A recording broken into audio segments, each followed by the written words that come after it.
This experiment is tricky to get right. On the left, a glass syringe containing a carefully measured amount of nitrogen gas. On the right, another syringe holding precisely 3 times as much hydrogen gas. And waiting between them, ordinary iron wool, with an extraordinary job to do.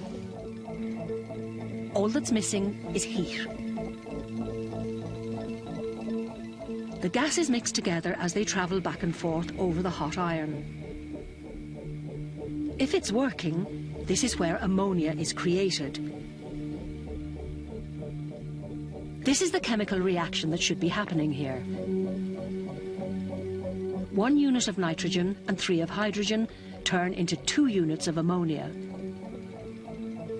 The iron doesn't take part in the reaction, it's a catalyst. It helps the nitrogen and hydrogen bond together.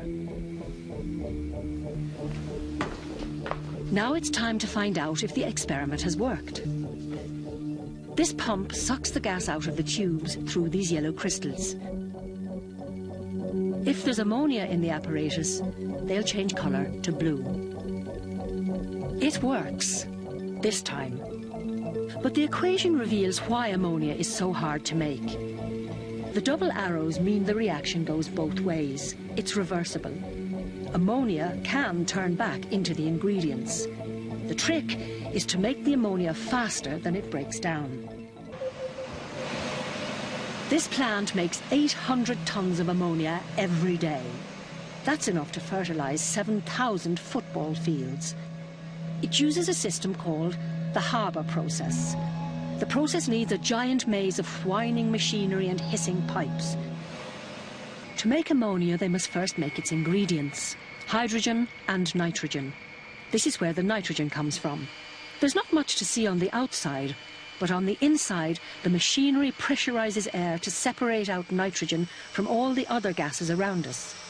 Inside this tower, the different gases turn into liquids at different temperatures. It's called fractional distillation. Half a kilometre away is a vast furnace. It makes hydrogen from natural gas, methane. Methane has the chemical formula CH4, 1 carbon and 4 hydrogen atoms.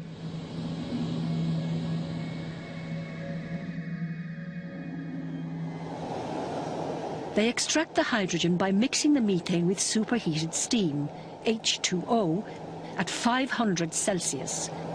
The tremendous heat splits up the methane and the water molecules and frees up the hydrogen. What's left over is carbon monoxide.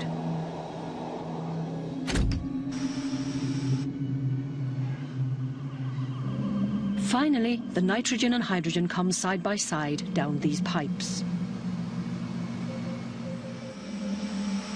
The heart of the plant, where ammonia is made. It's called the converter. Just like the experiment in the lab, the converter contains iron for a catalyst, and it's hot. And it's at such high pressure that the metal wall must be made 11 centimetres thick. Outside, enormous steel bolts hold it together. Here's the problem. High pressure and cool temperature would make lots of ammonia, but it would take too long. So they have to heat the reaction up. That makes it go faster, but it also makes the ammonia break down quicker. Somewhere in between, there's an optimum, a temperature and pressure that works best. So the final stage of the plant starts with a compressor. It pressurizes a mixture of nitrogen and hydrogen gas to about 200 times atmospheric pressure. But the compression has another effect. It also forces the temperature of the gases up to about 350 Celsius. That makes the nitrogen and hydrogen gas molecules split up.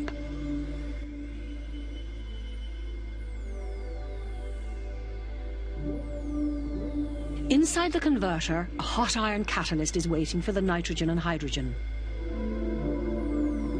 They react together at its surface to make ammonia.